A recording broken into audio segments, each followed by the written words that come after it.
let's talk about Lou. Lou is my first book that I wrote as Jay, and it is so far my best read.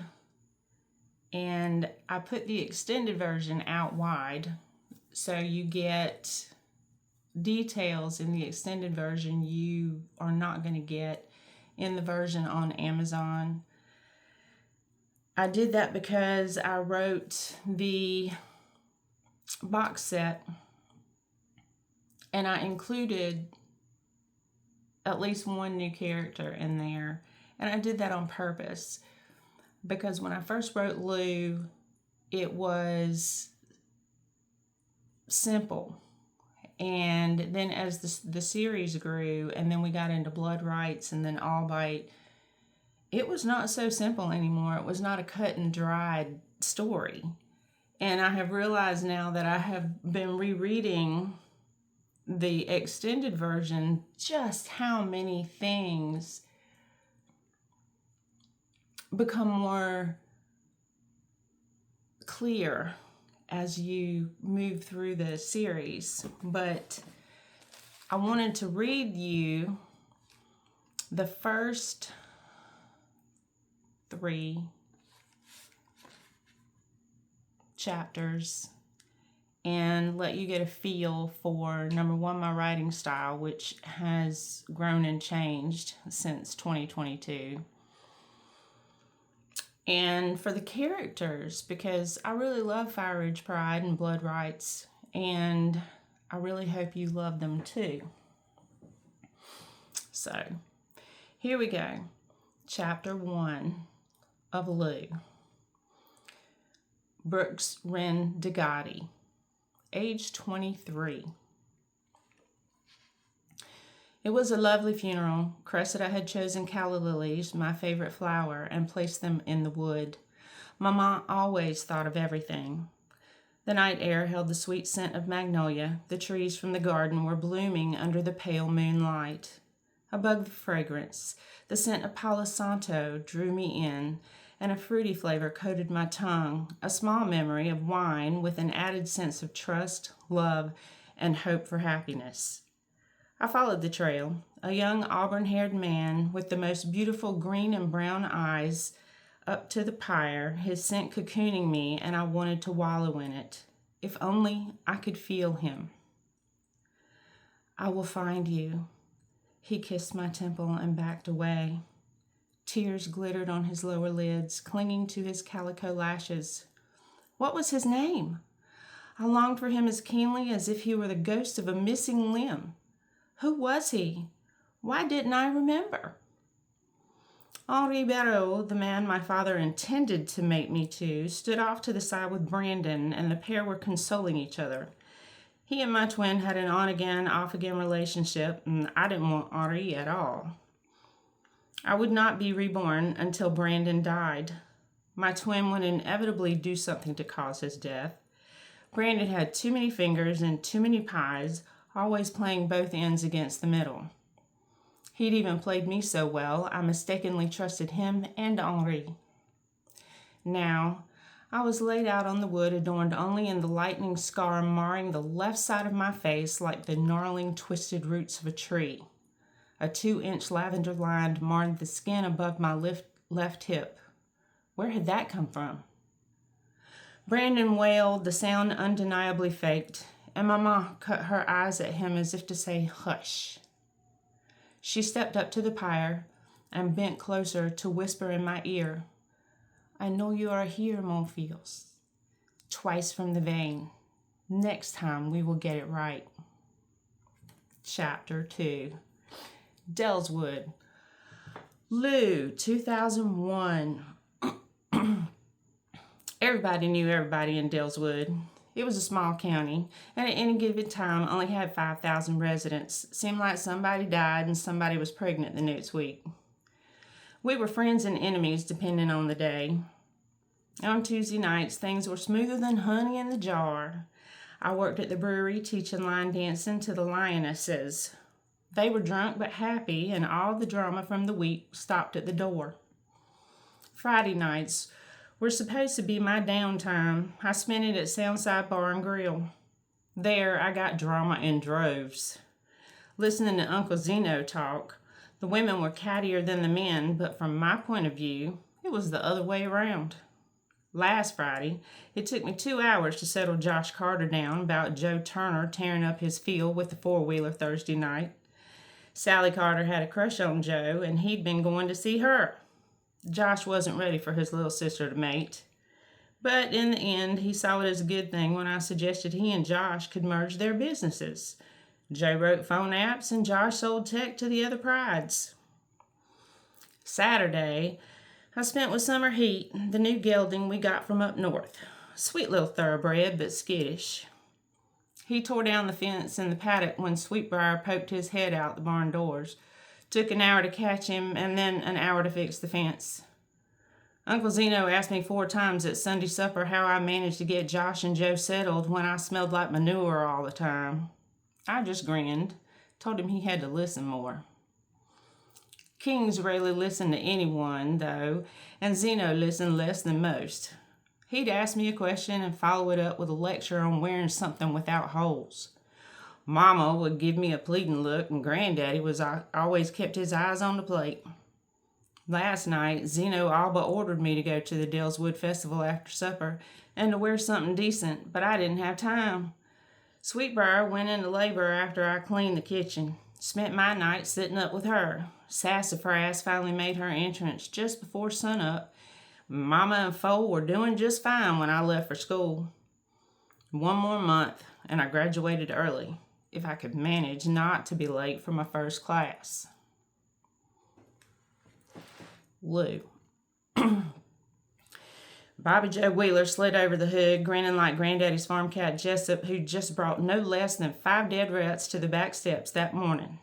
I held my breath, straining to hear any sign of a scratch in the paint coming up with the sound of her laughter as she bounced into the parking space. Red Olson snatched her back while I pulled my car into the spot and patted the dash. "It's all right, baby. She didn't mean nothing now." It had taken all summer to rebuild, and after finding it in the old barn at the back of the property, Zeno wanted to tear the building down and told me I could have anything in it. I chose the 1968 Pontiac GTO. It was rusted out so bad the color had faded and the seats had rotted. Funny thing was, the engine still turned over. Now it was a shiny black, and I'd painted me furry coming out of smoke on the driver's side door. Black lines were rare, and white ones more so. In a pride full of lion blondes, I was different. I had to admit, though, the colors looked good together. Having to repaint the car would have pissed me off. They were still standing there when I climbed out of the car, which surprised me. Based on thoughts, Red had something to tell me, so I waited. Red fell in step with me, Bobby tucked under his left arm, and Mark Beeman joined me on my right side. "What's going on?" These 3 had never walked me anywhere, hadn't so much as looked at me since we were 7, and I kicked Mark's ass for pushing Bobby off the swings.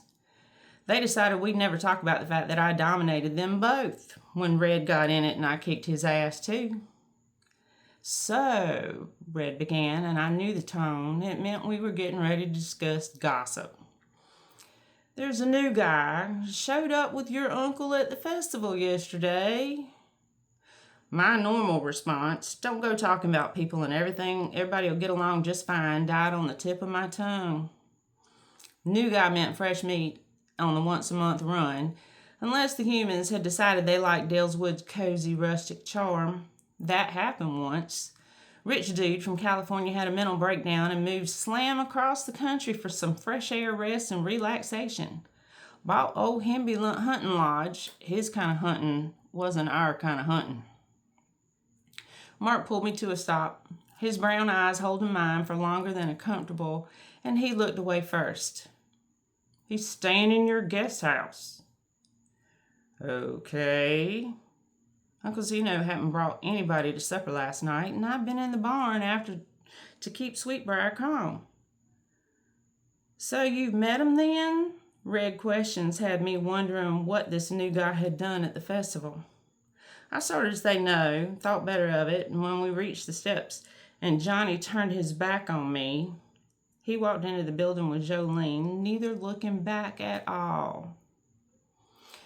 Johnny Kilman and I had been best friends from the cradle. Our mamas were best friends. We were born 3 days apart and had spent every day for the last 17 years together.